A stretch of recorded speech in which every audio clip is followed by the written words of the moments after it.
Looking for a guaranteed way to create content that resonates with your audience? Start a podcast. Interview your ideal clients and let them choose the topic of the interview.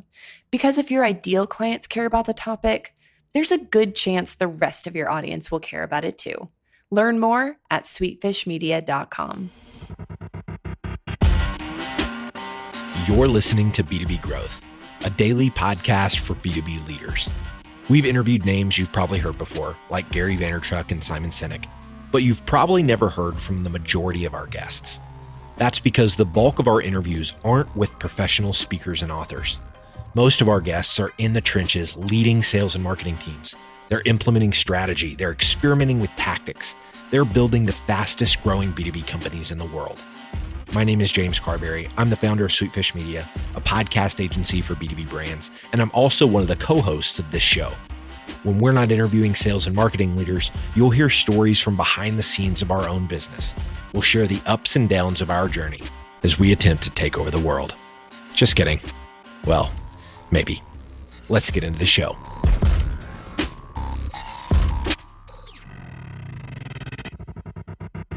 Welcome back to the B2B Growth Show. I'm your host for today's episode, Logan Lyles with Sweetfish Media. I'm joined today by Gina Gulberti. She is the Vice President of Digital Marketing at Launchmetrics. Gina, how are you doing today? Hi, Logan. How are you doing? Thank you so much for inviting me. Oh, thank you for joining us. It is a pleasure to have you on. I appreciate you taking some time out of your Friday afternoon European time to join us as we're recording this. So really appreciative of you being on the show. We're going to be diving into how to really generate value at every stage of the buyer journey with your content marketing efforts. Before we do that, Gina, I would love for you to share with listeners a little bit about yourself and what you guys are up to over at Launchmetrics these days. Yeah, sure. So, well, as you said, I'm the Vice President of Digital Marketing here at Launchmetrics. So my background comes really from the communications area. I studied journalism and then I specialized in multimedia communications. In the last 9 years, I've been always working in online companies here in Europe, leading like digital transformation processes and integrating branded content or content marketing strategies as part of their day-by-day tactics. In the last 5 years, as you say, I've been working here at Launchmetrics and in many different areas, but now leading the global digital marketing department. It's an exciting software company. What we do is essentially we develop marketing platforms and data analytics for fashion, luxury, and cosmetic brands. And well, we try to help brands in this industry to connect with their consumer, to connect with their influencers. And well, at the end, I'm also collaborating with some business schools here in Madrid, where I'm based, giving classes on content marketing and brand experience in general. Oh, very cool. That sounds like a definitely a fun experience. And I'm excited to have you share today, Gina, as well. Not only do you have, a great background in marketing, but, you are leading marketing at a B2B brand, but you help B2C brands. So I think that exposure to kind of both worlds of marketing these days lends itself to a unique perspective. A lot of our listeners here are B2B marketers and B2B salespeople. So I'm excited to share your perspective having exposure to both sides of the marketing world these days. So let's dive right in there and talk about starting your content strategy. Some of our listeners may be joining new teams or trying to re-kickstart their content marketing strategy for 2019 or just based on a new initiative. What are some of the common mistakes you see in the early stages of mapping out your content marketing strategy?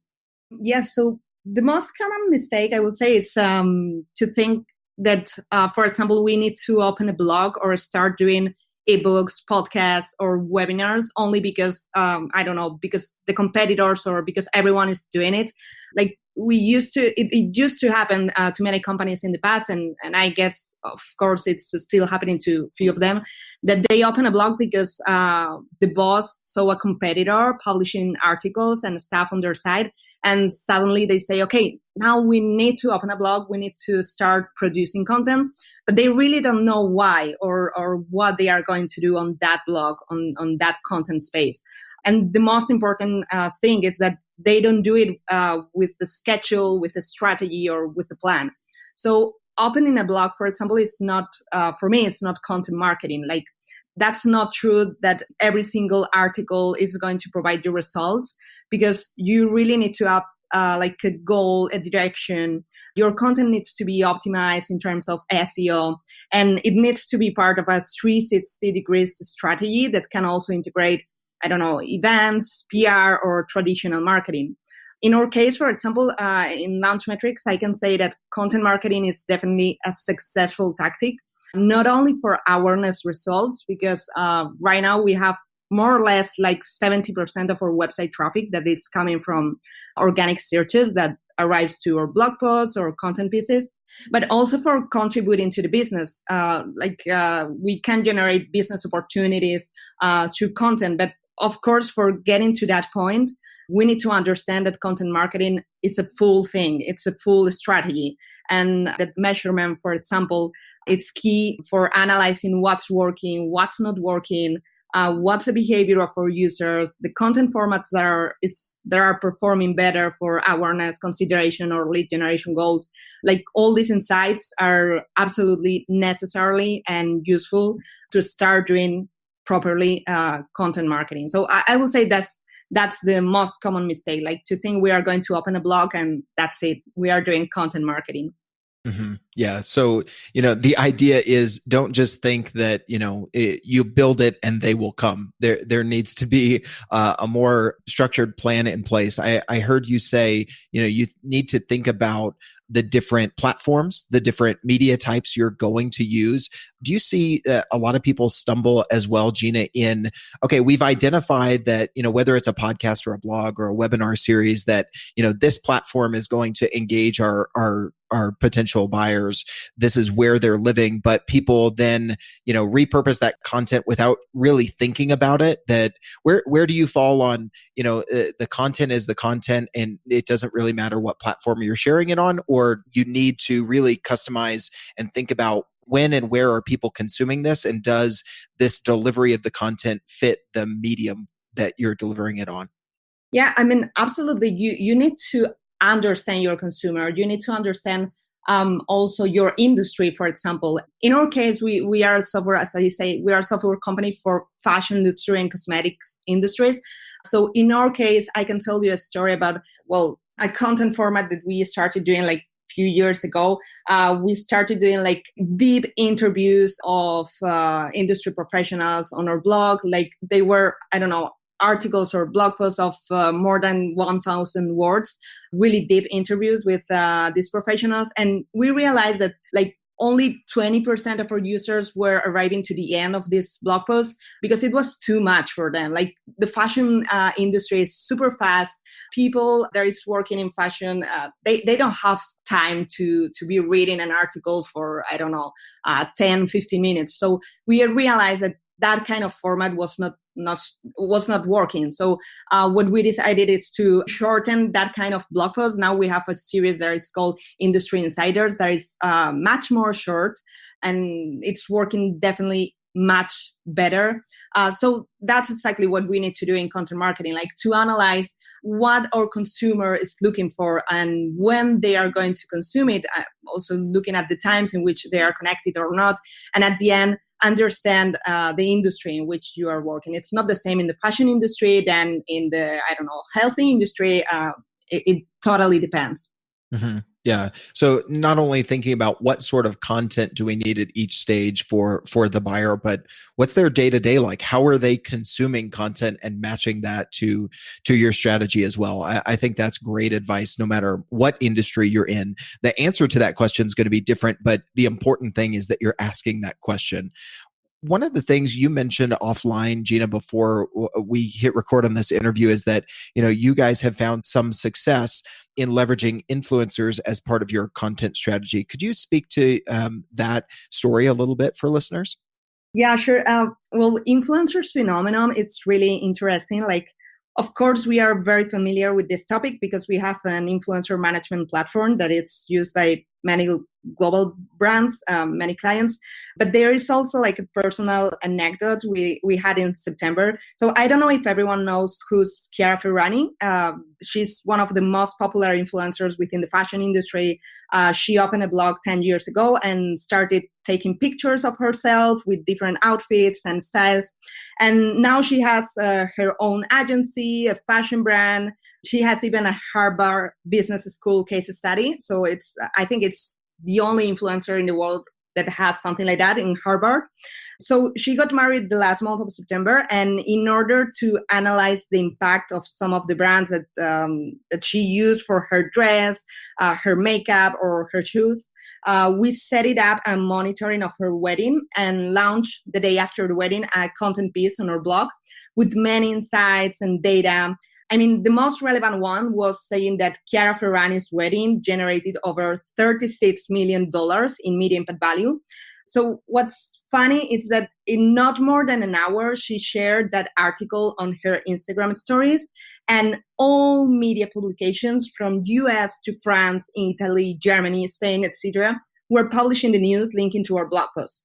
It's really interesting, but because at the end that day, we got the highest peak of web traffic in our history with 300% more visits than usual. And this is exactly how influencers can support your content marketing. Like they have the ability to amplify your exposure and make your brand reach a new audience. So it's like personal story that we are telling every time we can, because it was even surprising for us, the impact of Chiara Ferragni on our website, bringing us traffic, bringing us conversions, etc. So influencers are absolutely key and interesting for content marketing, and especially for the awareness goal. Yeah, absolutely. I mean, it sounds like the impact for you guys was very immediate and it was very substantial at the same time. So I think that's a great example of how you guys were able to leverage that, an influencer in your space within your content strategy. Gina, one of the other things I know you wanted to touch on is, the importance of merging creativity and measurement. We talked a little bit about, in this influencer story, some of the measurements that came out of it, but I think a lot of marketing teams or individual marketers may struggle with this, that a lot of marketing teams have become so data driven, which is a good thing. It allows, marketers to show what they're doing in an area where, sometimes has been viewed as not, being able to be measured, but it's still a creative art that is necessary for effective marketing. So what are your thoughts on kind of blending the art and science, or the creativity and measurement within B2B marketing? Yeah, I think the difficult part of content marketing is we need to find that balance that you mentioned, like creativity with analytics or strategy. And this is the challenge also when, for example, I'm looking for profiles to join my content team. Like we must use great ideas to make the difference from the massive messages that we have or that exist today on the internet, and to make the difference also with our competitors. But at the same time, also to achieve a specific business goals. As I said at the beginning, like we cannot wake up today and say, okay, I want to write about spring, summer trends, and only because I like the topic and I want to write about that. We need to know why we are going to write that topic. We need to know what's the direction, what's the goal, what I want to reach with that. And also there is something very important. It's content marketing. It's not advertisement. That it's, I didn't mention it before, but I will say that that's probably the second biggest mistake when thinking in content marketing and when trying to find that balance between creativity and analytics or strategy. So the typical article that explains why you are a leader of the industry, or that directly sells all your product or service benefits in a blog post, like this is not content. This is not content marketing. I mean, it's content, but it's not content marketing. We need to understand the difference between valuable content, something that is useful for the readers, and advertisement. The reason why content marketing and the inbound marketing methodologies have been positioned as a successful strategy for many companies in the last years is because of the evolution of a new consumer. Like, for example, something that a figure that we always have in mind when we are talking about content marketing, or when I'm giving classes at the business schools, is right now there's a 35-40% of users that are using ad blockers on their browsers. So that means that 35-40% of users are totally opposite to see advertisement when they are browsing through the internet. So what we see right now, it's a new dynamic. Is I want to consume, as a consumer, I want to consume the content or information that I want, when I want, and in the format that I want. So that's why it's interesting content, because at the end, the content that is valuable for the user will get organic results for telling our brand story in a natural and humble way, and for exchanging experiences and learnings with our audience, and for making that audience to progressively fall in love with our brand through the storytelling. So the balance between, as I said, strategy and creativity needs to be part of content marketing always, from the beginning to the end. Today's growth story is about an enterprise all-flash storage hardware vendor serving 20% of Fortune 100 companies. But here's the issue. They were struggling to engage with prospects across different territories. With a goal of growing their customer base, this hardware vendor decided to work with a partner on high-impact direct mail delivered to over 800 profiled leads across the UK, France, South Africa, Denmark, Sweden, and Finland. This resulted in a 54.4% increase in total contract value. Wow. So who is the partner that delivered these results with direct mail? MRP Prolytics. MRP Prolytics is an insights-powered account-based marketing platform with streaming predictive analytics baked into its core. Integrating multi-channel ABM execution on these insights, MRP Prolytics triggers display, email, direct mail, and global inside sales in real time, helping the largest marketing departments in the world deliver the right message to their customers at just the right time. So could MRP Prolytics work for you too? There's a real good chance it could. Find out by visiting mrpfd.com or click the link in the episode description of this interview. All right, let's get back to the show. Yeah. And keeping that, again, keeping your buyer, your user in mind as you're creating the content, like we said, when are they consuming it? What sort of format do they want to consume it in?